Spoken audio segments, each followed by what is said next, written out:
Envie d'en apprendre plus sur les dangers de Naboo? C'est par ici! Le poisson Colo, visible dans la menace fantôme, réside dans les tunnels des zones volcaniques des abysses de Naboo.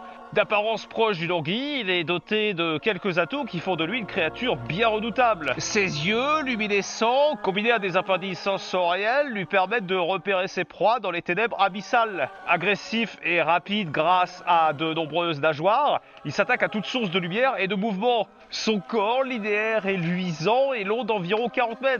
Il lui permet de se faufiler dans les tunnels les plus étroits. Pratique pendant qu'il chasse, mais aussi s'il doit se soustraire d'un prédateur. Lors du repas, ses mâchoires et sa peau se dilatent. Alors, il est capable d'avaler des proies bien plus grosses que lui. Bon, le truc, c'est que malgré ses dents acérées et recouvertes de poisons sédatifs, capable de déchirer, broyer et endormir ses proies, il a tendance à oublier de mâcher et de tuer son festin. Ses acides digestifs agissent lentement. Alors, il peut arriver qu'une proie assommée par le venin ne se réveille avant d'avoir été digérée. Il arrive que des jeunes Hopi, par exemple, grignotent le colo de l'intérieur pour ressortir. Concernant son mode de reproduction, la femelle pond ses œufs sur les parois de sa grotte servant d'habitat. Très vite, elle devra chasser le mâle qui n'hésitera pas à manger ses œufs s'il venait à manquer de proie et si son estomac, ayant la capacité de se dilater, ne contenait plus de réserve. Cette fonction lui permet d'hiberner plusieurs mois, mais s'il a la dalle, il peut lui arriver de bouffer ses petits.